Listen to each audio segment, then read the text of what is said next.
Hi friends, ഞാനിന്ന് ചെയ്യാൻ പോകുന്നത് മഷ്റൂം ഫ്രൈഡ് റൈസ് ആണ്. ആദ്യം നമുക്ക് മഷ്റൂം എല്ലാം ഒന്ന് കഴുകി വൃത്തിയാക്കി എടുക്കാം. മഞ്ഞളും ഉപ്പും ഇട്ട വെള്ളത്തിൽ നല്ലതുപോലെ കഴുകിയ ശേഷം മാത്രമേ ഈ മഷ്റൂം ഉപയോഗിക്കാവൂ. ഇനി നമുക്ക് മഷ്റൂം എല്ലാം ചെറിയ കഷ്ണങ്ങളാക്കി ഇതുപോലെ ഒന്ന് അരിഞ്ഞെടുക്കണം. പച്ചക്കറിയായിട്ട് ഞാനിപ്പോൾ എടുത്തിട്ടുള്ളത് സവാള, ക്യാരറ്റ്, ബീൻസ്, തക്കാളി, ക്യാബേജ്, ഒരു 3-4 പച്ചമുളക് എടുത്തിട്ടുണ്ട്. ഇവയെല്ലാം ചെറുതായിട്ട് അരിഞ്ഞെടുക്കണം. ഇനി ഞാൻ എടുത്തിട്ടുള്ളത് ഒരു 1.5 കപ്പ് ബാസ്മതി റൈസാണ്. അത് നല്ലതുപോലെ ഒന്ന് കഴുകിയ ശേഷം നമുക്ക് വേവിക്കാനായിട്ട് എടുക്കാം.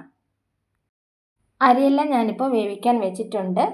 ആവശ്യത്തിന് വെള്ളമൊഴിച്ച് വേവിക്കുക. വെന്തതിന് ശേഷം നമുക്ക് വടിച്ചൊന്ന് മാറ്റി വെച്ചേക്കാം. ഇനി ഒരു വലിയ ചീനിച്ചട്ടിയിൽ ഞാൻ എടുത്തിട്ടുള്ളത് എണ്ണയും നെയ്യും സമം അളവാണ്. അതിലേക്ക് നമുക്ക് 1 സ്പൂൺ ഇഞ്ചി വെളുത്തുള്ളി പേസ്റ്റ് കൂടി ഇട്ട് കൊടുക്കാം. അതൊന്ന് ചൂടാക്കി എടുക്കണം. അതിനുശേഷം നമുക്ക് നമ്മൾ തയ്യാറാക്കി വെച്ചിരിക്കുന്ന പച്ചക്കറികളെല്ലാം ചേർത്ത് കൊടുക്കാം. ഒന്ന് വഴറ്റി കൊടുക്കാം. ഇത് വളരെ ടേസ്റ്റി, നമുക്ക് പെട്ടെന്ന് തയ്യാറാക്കാൻ പറ്റിയ ഒരു റൈസാണിത്. ഇനി നമുക്ക് കുറച്ച് ഉപ്പ് കൂടി ചേർത്ത് കൊടുക്കാം. കൂടെ തന്നെ നമുക്ക് അരിഞ്ഞു വെച്ചിരിക്കുന്ന മഷ്റൂം കൂടി ചേർത്ത് കൊടുക്കാം. ഇത് നമുക്ക് ലഞ്ച് ബോക്സ് റെസിപ്പി ആയിട്ട് കൂടി ചെയ്യാവുന്നതാണ്.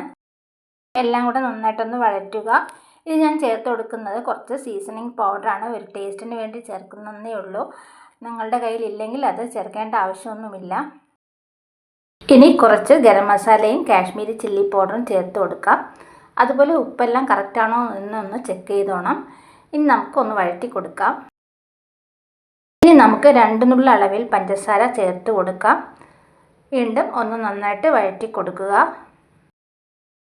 ഏകദേശം എല്ലാം റെഡിയായി വന്നിട്ടുണ്ട്. ഇനി നമുക്ക് ചേർത്ത് കൊടുക്കേണ്ടത് സോയാ സോസാണ്. ഒരു 2 സ്പൂൺ കണക്കാക്കിയാണ് സോയാ സോസ് ഒഴിച്ചു കൊടുക്കുന്നത്. ഈ റൈസ് കുറച്ച് എരിവോട് കൂടിയാണ് ഞാൻ തയ്യാർ ചെയ്യുന്നത്. 4 പച്ചമുളക് ചേർത്തിട്ടുണ്ട്. അതുപോലെ മുളക് പൊടിയും ചേർത്ത് കൊടുത്തിട്ടുണ്ട്. അതിനാൽ റൈസ് നല്ല എരിവുണ്ടാവും. അതുകൊണ്ട് നമുക്കിനി മറ്റു കറികളൊന്നും ആവശ്യമില്ല ഇത് കഴിക്കാനായിട്ട്. വളരെ ടേസ്റ്റി ആയിട്ടുള്ള ഒരു റൈസാണിത്. ഇനി നമുക്ക് റൈസാണ് ചേർത്ത് കൊടുക്കേണ്ടത്. ആദ്യം കുറച്ചായിട്ട് റൈസ് ചേർത്ത് കൊടുത്ത് ഒന്ന് മിക്സ് ചെയ്യാം. അതിനുശേഷം ബാക്കി റൈസ് മുഴുവനായിട്ടോടുകൂടി തന്നെ ഇട്ട് കൊടുത്ത് എല്ലാം കൂടി നന്നായിട്ടൊന്ന് മിക്സ് ചെയ്തെടുക്കുക. നല്ലതുപോലെ ഇളക്കിയ ശേഷം റൈസ് ഒന്ന് അമർത്തി വെച്ച് കൊടുക്കുക. അതിനുശേഷം നമുക്ക് ഒന്ന് മൂടി വേവിക്കണം. ഒരു 2 മിനിറ്റ് വേണം നമുക്കൊന്ന് അടച്ച് വേവിക്കാൻ. അതിനുശേഷം നമുക്കൊന്ന് ഓപ്പൺ ചെയ്ത് നോക്കാം. ഇപ്പോൾ റൈസൊക്കെ കറക്റ്റ് ലെവലിൽ വന്നിട്ടുണ്ട്. മല്ലിയിലേക്ക് ഉണ്ടെങ്കിൽ നമുക്ക് അതുകൂടി ഇട്ട് അലങ്കരിക്കാവുന്നതാണ്. ഇപ്പോൾ നമ്മുടെ വളരെ ടേസ്റ്റിയായ മഷ്റൂം ഫ്രൈഡ് റൈസൊക്കെ റെഡി ആയിട്ടുണ്ട്. വീഡിയോ ഇഷ്ടമായ ലൈക്ക്, ഷെയർ ആൻഡ് സബ്സ്ക്രൈബ് ചെയ്യുക. അതുപോലെ നിങ്ങളുടെ കമൻറ്റ്സ് എന്നെ അറിയിക്കുക.